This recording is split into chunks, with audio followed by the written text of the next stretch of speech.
What is up, guys? Rick Kakas here, and today we are going to be discussing tomorrow, in that we are going to be looking at the future of Destiny 2.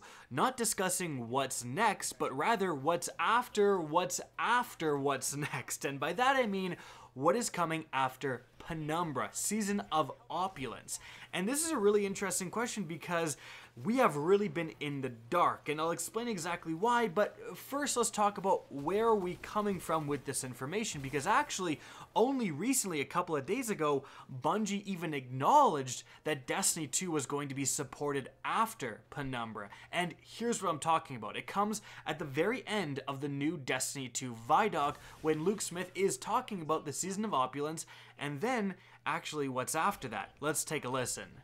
Game, and I can only see it getting better from here. This is just the beginning of a conversation that we're going to have with you about where Destiny can go. Right now, the team's upstairs testing Season of Opulence. We're already building plans for how to make the thing comes out after that even better. There's a thing that comes out after that? Well, for the next one.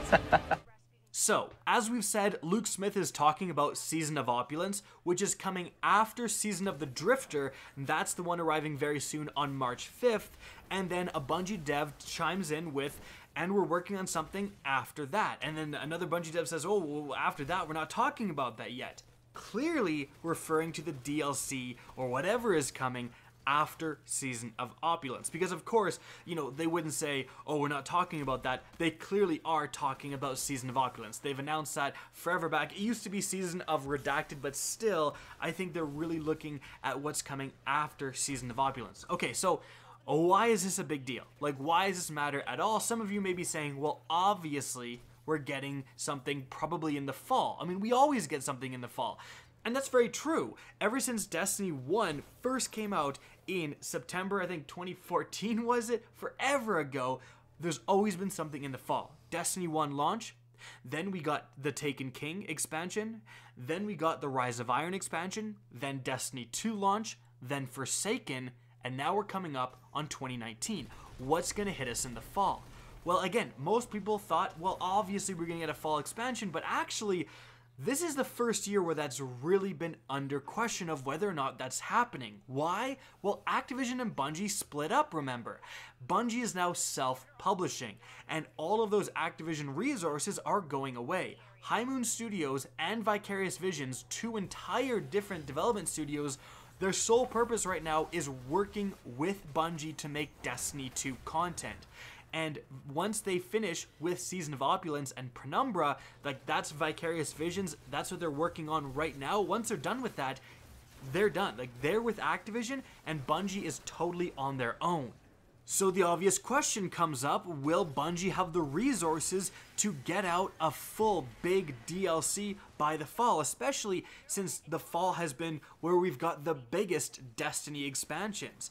And not only that, but from what I've heard in kind of the inner circle of Bungie, is that one of the reasons that Activision and Bungie split up, now this is not like a main reason, but it's one of the things, is that Bungie really didn't like Activision forcing them to always release something big in the fall, right?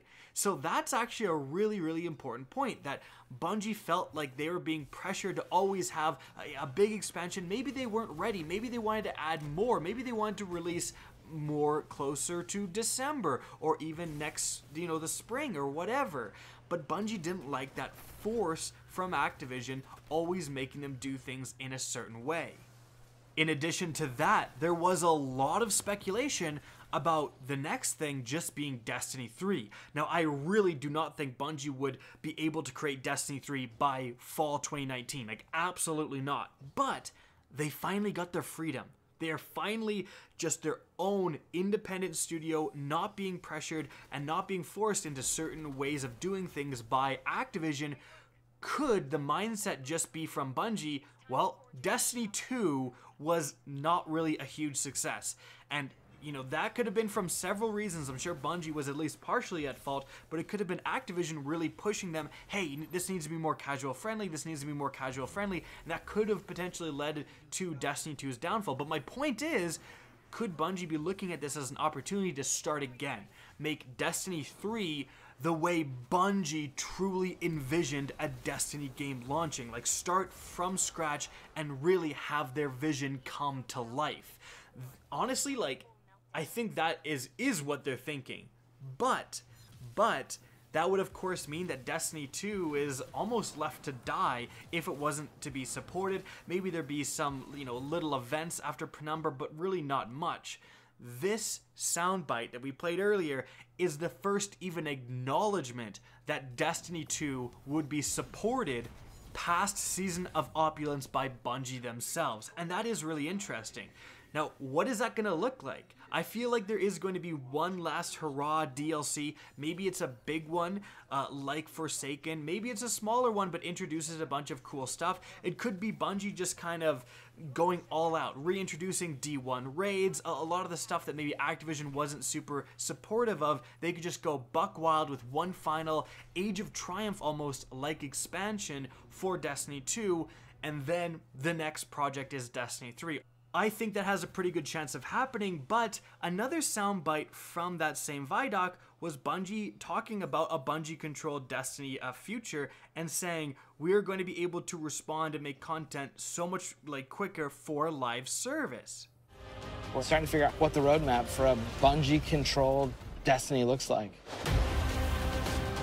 This is one of the most exciting times. We're beginning to form up the muscles to make Destiny a quick reacting live game, and I can only see it getting better from here. And that statement would actually indicate that Destiny 2 is going to be supported somewhat in the long term. Maybe not by any major paid expansions, but by constant events, new content, hopefully in terms of new weapons, maybe even new areas, stuff like that. Because why mention that, hey, we're forming up the muscles to make Destiny 2 a quick reacting live game, and a quick reacting live game introduces updates and changes in content very swiftly. Like something like Fortnite, hate upon all you want, the devs are really good at adding new content, new things, new weapons, new skins all the time. There's something new. And it would be very beneficial if Bungie could start to emulate that. I mean, we get a major sandbox update once every 6 months. It really lets the game get stale. But does that mean that the nature of the content we get in Destiny 2 is changing? A quick reacting live game is not conducive to major DLC drops, and then not much, and then another major DLC drops. Those type of games have smaller content additions, but much more frequently. Is that what Destiny 2 may turn into up to the point Destiny 3 launches? In any event, that is a lot of speculation, but the future of Destiny 2 was very nebulous. It was very unknown. And this is a really important point, just that little soundbite, the fact that Destiny 2 will be supported. They're working on some other major content drop, some other DLC that is going to be coming maybe in the fall, but now that Bungie has that freedom, maybe later. Again, December, spring, whatever. But Destiny 2 will still see support before Destiny 3 comes out. And that is actually clearing up the future of Destiny 2 quite a bit, because it was very murky before this point. Guys, that's it for the video. Hope you enjoyed, found the discussion interesting. If you did, please remember to help me out by simply rating and especially sharing this video. If you guys want to see more Destiny 2 content similar to this, don't be afraid to slap that subscribe button. And if you guys want to get in touch with me and keep up to date with the latest channel activity, the best way is to follow me on Twitter at RickCacus. That's linked in the description down below. Again, I hope you enjoyed the video, and as always, have a good day.